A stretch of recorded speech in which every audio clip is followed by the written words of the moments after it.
Bismillahirrahmanirrahim. Assalamualaikum warahmatullahi wabarakatuh. Alhamdulillahi rabbil alamin.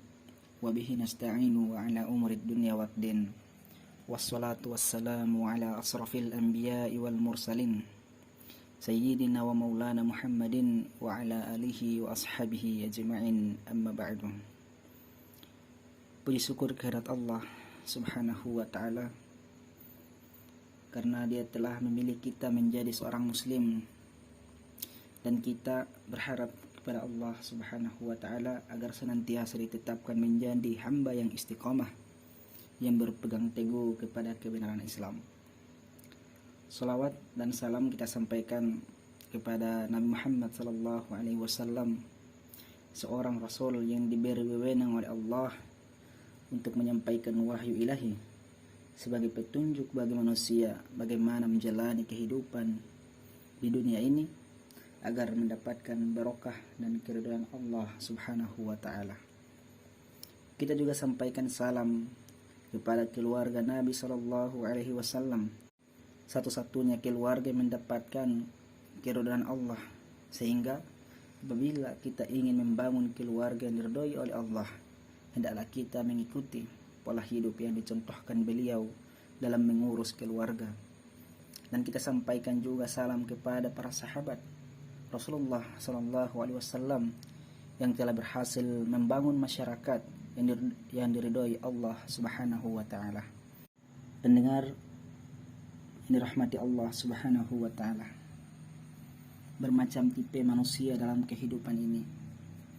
Ada yang hanya khusyuk dengan menghususkan dirinya berhubungan dengan Allah saja. Solat dilakukan tepat pada waktunya, selalu berjamaah, wiridannya lengkap, doanya pun panjang, bahkan ketika menuju ke masjid jalannya selalu menunduk tanpa menyapa, terkesan seolah tak peduli dengan orang di sekitarnya. Yang melihat merasa aneh dan heran, seakan ia tak butuh sama orang dan hanya membutuhkan Allah semata. Tetapi di sisi lain hadirin, ada pula manusia yang hanya mementingkan hubungan dengan manusia saja tanpa melakukan hubungan dengan Allah. Buat dia yang penting baik dengan manusia, baik sesama, baik sama semua orang, suka membantu, suka menolong. Bila ada tetangga yang sakit, sangat aktif menjenguk, bahkan ikut menggerakkan para tetangga untuk mencari bantuan guna memperingan beban. Sehingganya para tetangga sangat simpatik dan suka padanya. Buat dia yang penting hatinya baik walau tidak beribadah kepada Allah, namun rupanya ia lupa bahwa kehadiran dirinya di dunia sehingga dapat hidup sempurna adalah berkat pertolongan dan kekuasaan Allah subhanahu wa ta'ala semata. Padahal Allah subhanahu wa ta'ala berfirman dalam Quran surat An-Nisa ayat 36, Bismillahirrahmanirrahim, wa'budullaha wa la tusyriku bihi syai'a wa bil walidaini ihsana wa bidil qurba wal yatama wal masakina wal jari dil qurba wal jaril junubi was sahibi bil jambi wa banis sabil wa ma malakat aymanukum innallaha la yuhibbu man kana mukhtalan fakhura. Artinya, dan sembahlah Allah, dan janganlah kamu mempersekutukannya dengan sesuatu pun, dan berbuat baiklah kepada dua orang bapak ibumu, karib kerabatmu, anak-anak yatim dan orang-orang miskin, tetangga yang dekat dan tetangga yang jauh, teman sejawat, ibnu sabil dan hamba sahayamu. Sesungguhnya Allah tidak menyukai orang-orang yang sombong dan membanggakan diri. Pendengar dimanapun kalian berada yang dirahmati Allah subhanahu wa ta'ala, dalam firman ini Allah menegaskan wajib bagi kita untuk menyembahnya dan haram bagi kita untuk menyekutukannya. Kemudian Allah melanjutkan sangat terperinci tentang manusia yang diperlakukan secara baik, dan pada akhir ayat dicantumkan Allah tidak suka pada orang-orang yang sombong dan membanggakan diri. Oleh karena itu, pendengar, janganlah merasa bangga dan puas dengan ibadah yang telah dilakukan. Masih ada tugas lagi yang harus dilaksanakan, yakni bergaul dengan sesama dengan cara yang baik. Janganlah menyepelekan manusia yang lain. Ia adalah makhluk ciptaan Tuhan. Hargai dan pergaulilah dengan sopan. Jangan disepelekan walau mungkin belum beriman, karena memang demikian agama kita mengajarkan. Pendengar yang rahmati Allah Subhanahu wa taala, mari sejenak kita perhatikan kisah Rasulullah sallallahu alaihi wasallam ketika duduk bersama para sahabatnya. Lalu tiba-tiba sebuah keranda jenazah lewat di depan mereka. Seketika Rasulullah sallallahu alaihi wasallam berdiri untuk menghormati dan menghargai jenazah yang lewat itu.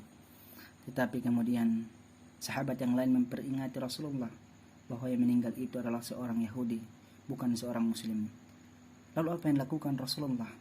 Rasulullah sallallahu alaihi wasallam bersabda kepada para sahabat, "Yang aku hormati bukan karena dia seorang Yahudi, tetapi aku menghormatinya karena ia adalah seorang manusia." Berikutnya ini kisah tentang Abdullah bin Mubarak. Abdullah bin Mubarak ini adalah seorang yang tengah mempersiapkan perjalanannya menuju Mekah. Ia pergi ke pasar membeli seekor unta untuk kendaraan hajinya. Tetapi dalam perjalanannya ke pasar, ia melihat seorang ibu miskin yang kelaparan sementara menguliti bangkai ayam untuk makanan bagi keluarganya. Saat itu Abdullah bin Mubarak berkata kepada si ibu, "Wahai ibu, untuk apa engkau mengambil bangkai itu? Itu haram hukumnya untuk dimakan." Lalu ibu itu menjawab, "Benar wahai orang kaya yang mulia, bahwa ini haram untukmu, tapi bagi kami ini adalah halal karena kami kelaparan." Mendengar jawaban sang ibu, Abdullah bin Mubarak merasa terpukul dan seakan tersadarkan bahwa ternyata masih ada juga orang-orang yang kelaparan di sekelilingnya. Dan kemudian Abdullah bin Mubarak memberikan semua uang yang akan digunakan untuk membeli unta dan menunda niatnya untuk berangkat haji.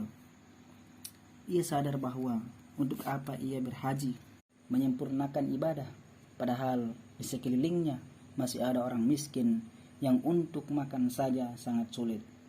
Abdullah bin Mubarak membuang jauh sifat egoisme itu untuk menunaikan ibadah haji dan mengutamakan menyantuni orang miskin. Bagaimana mungkin ia pergi meninggalkan kampungnya untuk kenikmatan beribadah di tanah suci, sementara ia meninggalkan orang-orang di sekitarnya larut dalam air mata kelaparan. Inilah puncak kesadaran hadirin, puncak kesadaran dalam beragama, dalam ajaran Islam.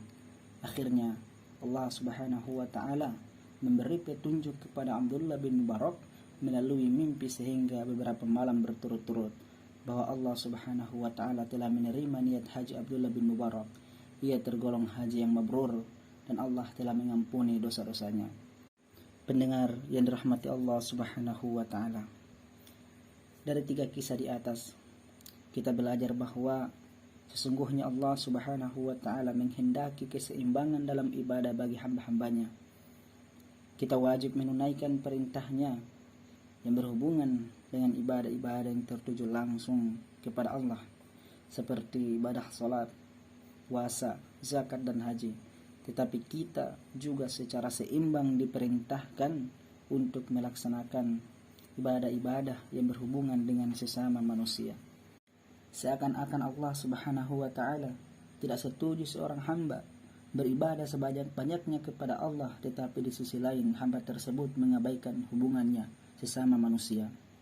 Tidak peduli dengan keluarganya, sahabatnya, tetangganya, apalagi kerabatnya yang jauh. Tidak ingin berkomunikasi dengan orang lain, tidak mau menolong orang yang membutuhkan, tidak peka dengan kesulitan tetangganya atau tidak pernah menjenguk orang yang sakit. Sungguh Allah tidak cinta kepada orang-orang seperti ini. Pendengar, Allah menuntut hambanya seimbang dalam memperlakukan Allah dan memperlakukan manusia. Dalam ungkapan yang tegas dapat dikatakan, bagaimana mungkin engkau mencintai Allah padahal engkau tidak menunjukkan cintamu kepada ciptaannya yang lain. Bahkan Rasulullah sallallahu alaihi wasallam bersabda, "Irhamu man fil ardi yarhamukum man fis sama." Cintailah apa-apa yang ada di bumi, niscaya dia yang di langit akan mencintaimu. Rasulullah sallallahu alaihi wasallam juga bersabda, "Khairun nasi anfa'uhum linnas." Sebaik-baik manusia adalah yang bermanfaat bagi manusia yang lain. pendengar yang rahmati Allah Subhanahu wa taala. Oleh karena itu, marilah kita memperbaiki hubungan kita dengan manusia. Karena jika hubungan kita dengan manusia baik, maka hubungan kita dengan Allah pun akan baik. Mungkin hanya ini yang bisa kami sampaikan. Billahi fisabilil haq fastabiqul khairat. Wassalamualaikum warahmatullahi wabarakatuh.